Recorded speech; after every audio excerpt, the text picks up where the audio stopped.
Bon, le mois d'octobre a été très chargé niveau droit du travail. Voici 6 actualités à connaître si tu es salarié, membre du CSE ou encore manager.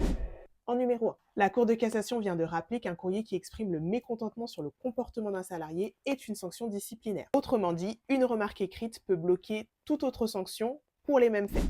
En numéro 2, l'entretien professionnel que l'on connaît tous les 2 ans évolue à partir du 1er octobre 2026. À partir de cette date, il deviendra un entretien du parcours professionnel. L'objectif, c'est de le rendre plus concret, moins basé sur les formations que le salarié souhaite, mais davantage sur son parcours professionnel, ses projets et ses perspectives d'évolution. En numéro 3, grosse précision de la Cour de cassation, même si tu as eu des périodes d'arrêt maladie, elle compte dans ton ancienneté pour le calcul de ton indemnité en cas de licenciement.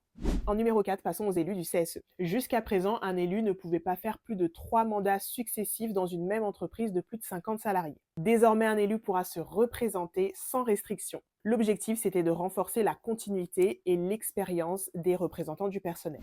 Actu numéro 5.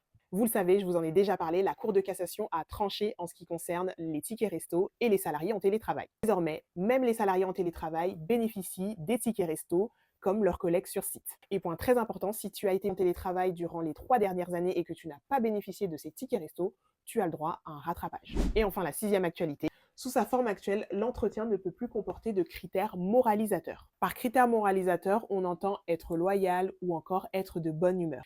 Tout ceci ne pourra plus figurer dans la retranscription de l'entretien. Le message derrière cette décision, c'est que les évaluations doivent rester objectives et professionnelles. Voilà pour les actus d'octobre 2025. On se retrouve le mois prochain pour les actus de novembre 2025, donc abonne-toi.